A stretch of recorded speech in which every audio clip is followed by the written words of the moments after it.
And then, so they all lived in Alameda.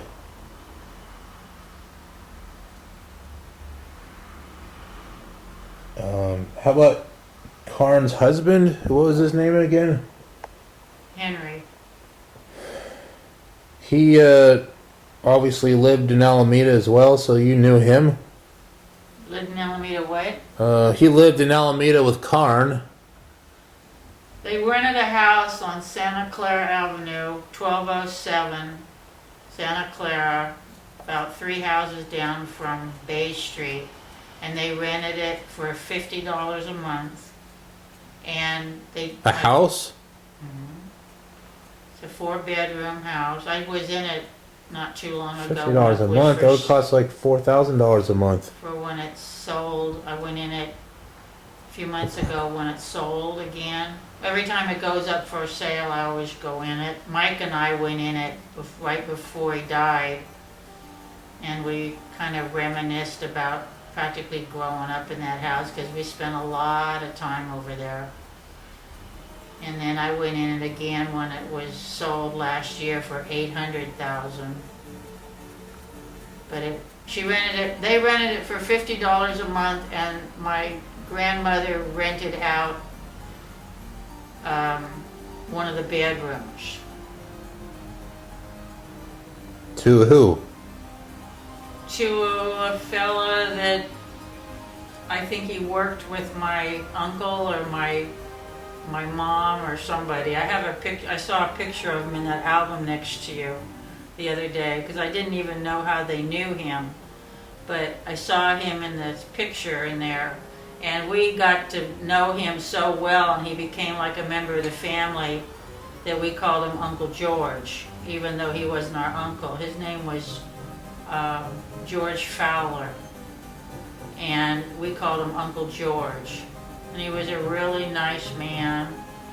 Right. So he was like part of the family, and they rented out a room in this house to him. That's about all I can tell you about that. So, And then my grandfather passed away in 1959, and then that house was too big for my grandmother to live in by herself. Plus, for big- Karn? Karn couldn't live there alone. It was too big, and she couldn't go up all those stairs to the upper floor. So Herman and Violet moved her to a 1-bedroom apartment on Santa Clara, right at the corner of Santa Clara and Park Street, upstairs over a bar. Santa Clara and Park Street. There was a bar there? Okay. It's on the south side of Santa Clara. It's in There's a Chinese restaurant upstairs. It's right the next building. oh. There's apartments up there. And it was a nice apartment. It was just a 1-bedroom, kind of had a big living room, kind of a galley kitchen, narrow. You mean with that antique store that is now just closed for good? Silver Tree? Yeah, it's right behind that. You know where Stone Cyclery is?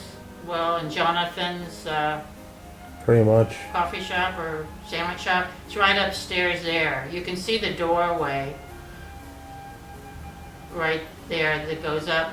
You go up the stairs and there's about 3 or 4 apartments up there. So they moved her there, and that's where she lived until she died. And this is when Sydney or Sigurd is in Santa Cruz?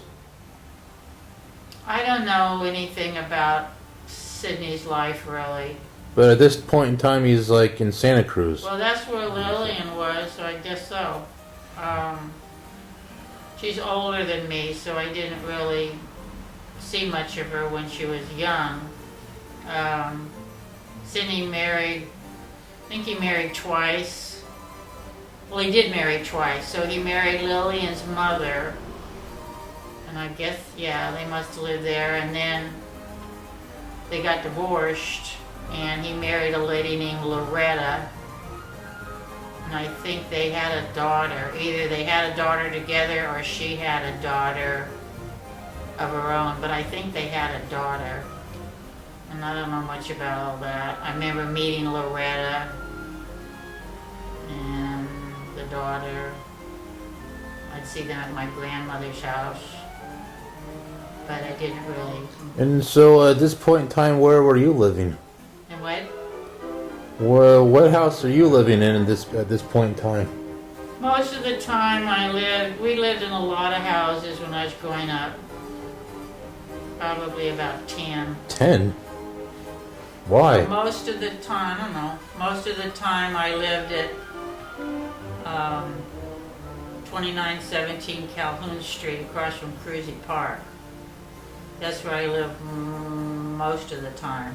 When I was younger, we lived on Clinton, we lived on Otis Drive, we lived on... Why would you move around that many times? Well, we were always renting. My dad never bought a house, not until he married June. He bought that house that she lives in. They just rented. I don't know. We lived on Garfield. We lived twice on Otis Drive.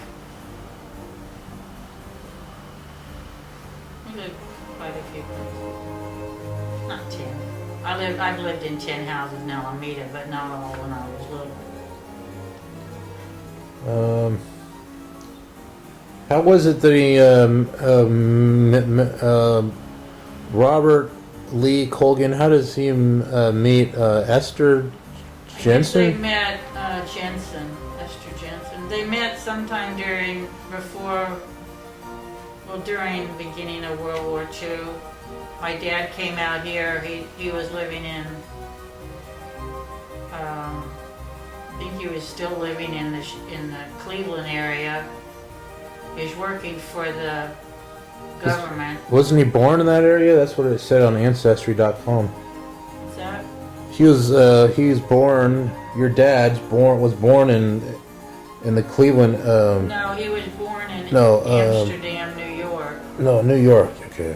Then I guess they moved to Cleveland, and then he went to Notre Dame University in Indiana. Graduated from Notre Dame in 1934.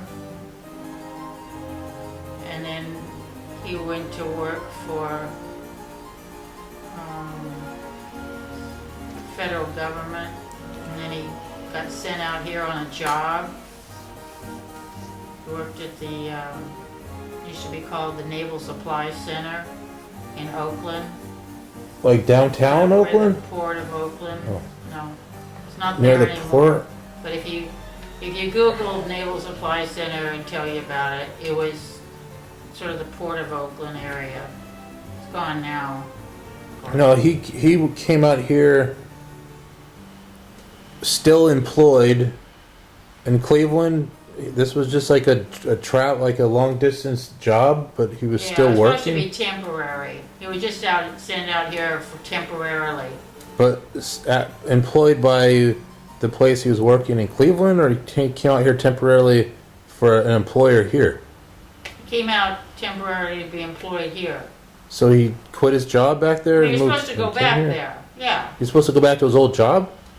Yeah, stay with the same people he was with. So he was still employed there, but simultaneously employed by someone else here. Don't hold the camera in front of your mouth. It makes me harder to understand you. He was employed in Cleveland and also separately employed by somebody else here? No, it was the same people Same sent people. him out, as far as I know.